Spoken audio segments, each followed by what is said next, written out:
বছরখানেক আগে নায়িকা আঁচল বিয়ের খবর প্রকাশ্যে আনে। বিয়ে করেন তরুণ সঙ্গীত শিল্পী সৈয়দ অমিকে। বিয়ের পর অবশ্য তার গানে মডেল হয়েছেন নতুন করে। চলতি বছরের শুরুতে অমি নিয়ে আসেন মাতাল শিরোনামের একটি মিউজিক ভিডিও। এতে অভিনয় করেছেন চিত্রনায়িকা আঁচল আঁখি। গানটি প্রকাশ্যে আসতেই দর্শকদের মধ্যে বেশ সাড়া ফেলে। খুব কম সময়ে দর্শক শ্রোতাদের মধ্যে গানটি ছড়িয়ে যায়। ইউটিউবে গানটি 1 কোটি দর্শক দেখেছেন। প্রতিনিয়ত বাড়ছে এর ভিউ। অন্যান্য মাধ্যমে জনপ্রিয় হয়েছে গানটি। তারই ধারাবাহিকতায় অমির নিজস্ব ইউটিউব চ্যানেলে চাঁদ রাতে আসছে নতুন আরও একটি গান ভিডিও। শিরোনাম বেবি কথা ছুঁই না যাও। প্রতিনিয়ত বাড়ছে এর ভিউ। অন্যান্য মাধ্যমে জনপ্রিয় হয়েছে গানটি।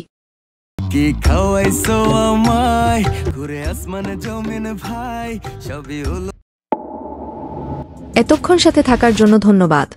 নতুন নতুন আপডেট খবর পেতে চ্যানেলটি সাবস্ক্রাইব করে পাশেই থাকবেন।